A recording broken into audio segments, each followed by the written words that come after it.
La militante féministe Yolette Mengual a été choisie par le Conseil supérieur du pouvoir judiciaire pour remplacer Marie-Carole Floréal du Clerville au sein de l'organisme électoral. L'annonce a été faite ce jour par le conseiller Max Hélibert qui a révélé que Mme Mengual avait reçu le vote de 5 membres du CSPJ sur les 9 présents. C'est un vote difficile qui fait plusieurs semaines, en pile préparatif.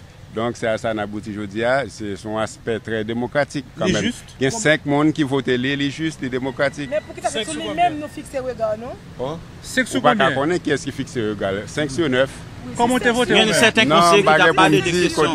Il y a certains conseillers qui parlent de questions d'influence en vote. Je ne sais pas. Moi, personnellement, je n'ai pas été influencé. Pas quel autre secteur qui influence l'autre conseiller? Peut-être, je ne sais pas. Je ne peux pas répondre à leur place. Pas qui procède de nous passer. Nous faisons un vote à main levée. 5 personnes voté pour Mme Mengual. Et puis, M. Bougouin, par exemple, il y a 4 personnes. Quel autre candidat qui a obtenu 4 comptes? 4. L'essentiel, Mme Mengual a obtenu 5 votes. Point. Dis-nous pour qui ça 5 personnes sur 9 réussi jeter regard sur Mme Mengual? Je ne sais pas. Est-ce que vous estimez que Mme... Pas même qu'on monde qui votait pour X ou pour Y. Est-ce que vous estimez que Mme Mengual est capable d'assumer responsabilité? Je ne sais pas, je le souhaite. M'espérer son monde, l'autre c'est des gens avisés, des responsables d'État. Moi, je voulais quoi comme ça. Qui ça n'a pas tant de lui? Que le fait travailler en grand monde de façon indépendante. Le directeur exécutif de la Digicel donne la garantie que le problème lié à l'utilisation des applications de voix IP devrait être résolu d'ici 5 jours. En réaction, le PDG d'Access Haïti et de Télé Haïti, Alain Bayard, dit attendre les propositions de la Digicel, mais déplore toutefois le fait que la loi haïtienne soit muette dans ce cas. Il y a son protocole qui est utilisé à travers Internet, qui fait voix à travers Internet. Dans le terme Voice over IP. Technologie ça qu'a utilisé à toutes sortes de faits, parmi lesquels vous regardez les Skype, qui c'est une communication qui fait normalement de un ordinateur à un autre, ou bien de un moyen de communication, tant que téléphone ou une petite application Skype sur téléphone pour parler avec l'autre monde qui a la même application ça sur téléphone. Quand la technologie a évolué en plus de voice over IP, on a fait sur une vidéo over IP. Tout. Pas bien tout c'est over IP. IP qui c'est protocole internet là qui est à la base. Donc sans une connexion internet ou pas qu'à faire type de communication ça. Donc à la base on gain internet là. Avant on était un réseau typique qui était voix seulement. Les pas à base de quoi d'autre que protocole voix pas yo. Et journée jodi a elle vient changer, il vient évoluer et à la base tout utiliser voice over IP. Donc réseau messieurs en final viennent des réseaux de voice over IP tout. Donc de là à dire que on va bloquer voice over IP, c'est là que on sort de problème fondamental, une contradiction quelque part.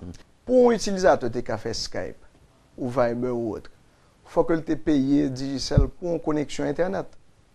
L'obligé d'une connexion Internet. Donc, pour moi, il y a une contradiction là-bas.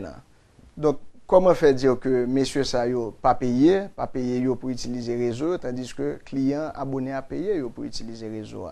Donc là, il y a une sorte de contradiction et je pense que là, il y a un problème de loi dans le pays. Donc, il n'y a pas besoin de jour où il y a des utilisateurs qui n'ont même pas senti concernés par ça parce qu'ils ont même payé un service. Et c'est un service Internet que lié à la base. Donc, si je achète un service Internet de une compagnie, il n'est pas normal que la compagnie dise que je ne peux pas utiliser fonction Internet ça sous base de service que je achète là maintenant. Donc, si nous avons bloqué aujourd'hui Voice over IP, qui c'est une petit utilisateur, petit consommateur de bonnes passantes sur le réseau, qui ça peut l'empêcher demain matin que vous bloquez on YouTube ou bien Facebook, les réseaux sociaux, qui eux-mêmes c'est des plus grands consommateurs de bonnes passantes sur le réseau.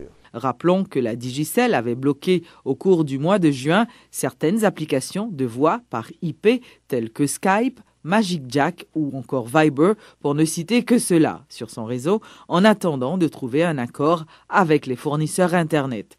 Notons que près de 200 000 utilisateurs en Haïti sont touchés par cette restriction. 4 jeunes ont été tués mercredi soir à Carrefour par des individus armés circulant à bord d'un véhicule de couleur grise. L'annonce a été faite ce jeudi par le porte-parole adjoint de la police nationale lors d'une conférence bilan des opérations menées par l'institution policière pour la période allant du 10 juin au 9 juillet. Dans son rapport, Gary Desrosiers a également fait état de 30 arrestations, 7 armes à feu saisies, des véhicules confisqués et plus de 219 kilos de marijuana saisis. L'inspecteur Desrosiers a profité pour annoncer que 2 présumés kidnappeurs ont été appréhendés dans le cadre de l'enlèvement de Stéphanie Raucourt-Smith, une Américaine kidnappée le 5 juillet dernier à Pellerin et libérée 2 jours plus tard. Hier soir, nous avons enregistré un incident nous capable de qualifier très grave. Côté que il y a 4 jeunes qui assassinés. C'est James Maxi qui a 26 ans, Jules Mackinson qui a 21 ans, Géraldo ainsi connu qui a 20 ans, Tipouchon ainsi connu qui a 22 ans. Alors, M. ça rejoint la mort dans Carrefour 38 et rail prolongé. Information que nous gagnons de la part du commissariat Carrefour, c'est un Nissan Patrol de couleur grise qui passait pendant M. ça a été devant porte et puis a tiré et tué 4 jeunes. Et pour le moment, il y a une enquête qui est ouverte au niveau de la DCPJ pour nous connaître exactement qui est-ce qui est auteur crime ça sur 4 jeunes pendant qu'ils ont la caillou et puis bandits à bord d'un Nissan Patrol de couleur grise tué M. Sayo. Nous avons parlé avec quelques médias concernant l'enlèvement qui a été fait samedi et 5 juillet à Pellerin 6, côté qui a été enlevé Stéphanie Louise Raucourt-Smith.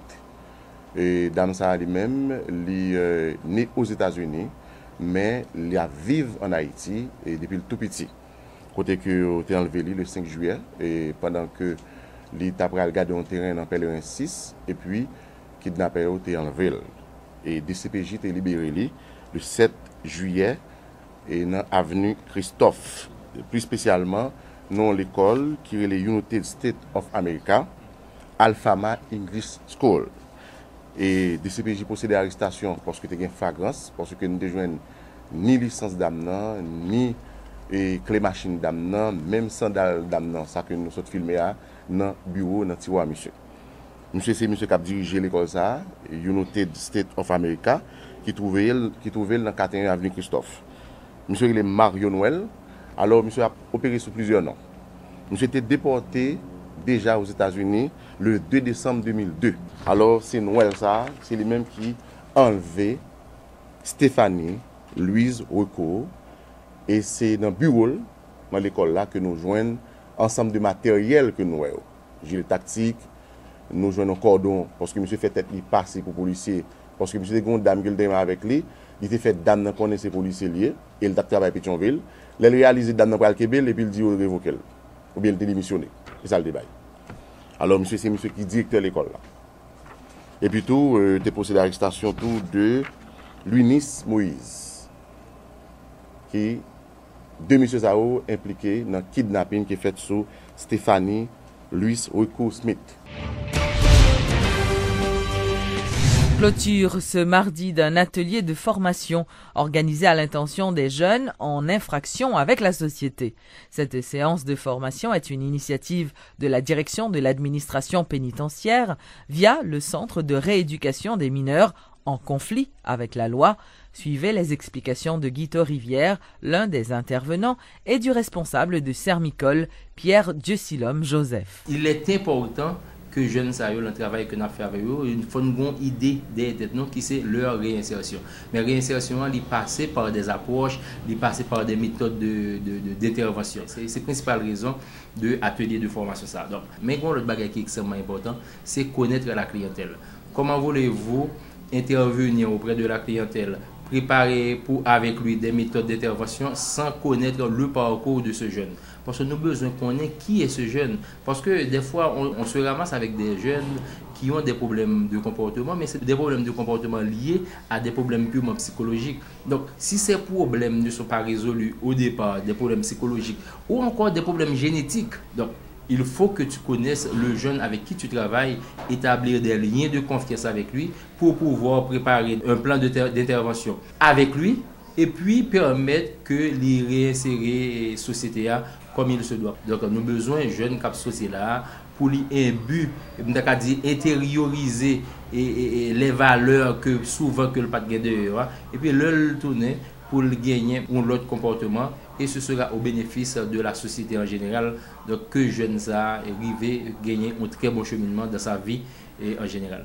Il est extrêmement important pour que personnellement qu'on ait que d'abord ce sont des enfants en difficulté, et par conséquent qu'on approche, qu'on gens peut approcher eux, qu'on est capable d'aider eux, à sortir dans la situation que y a. Que le personnel en uniforme, que le personnel en civil, tout le monde participe parce qu'on a fait le même travail là. Et jusqu'à date, je suis très satisfait du feedback parce que tout le monde qui participe dit que franchement, ils sont contents et satisfaits des échanges qu'on a eus. Et moi, certain que à la suite de ce séminaire, mais mon personnel sera beaucoup plus performant, sera beaucoup plus efficace, voire efficient dans le travail. Et moi, je souhaitais que nous ayons d'autres formations comme ça dans un laps de temps qui est très court, parce que mon personnel doit être formé pour que travaille avec plus de professionnalisme.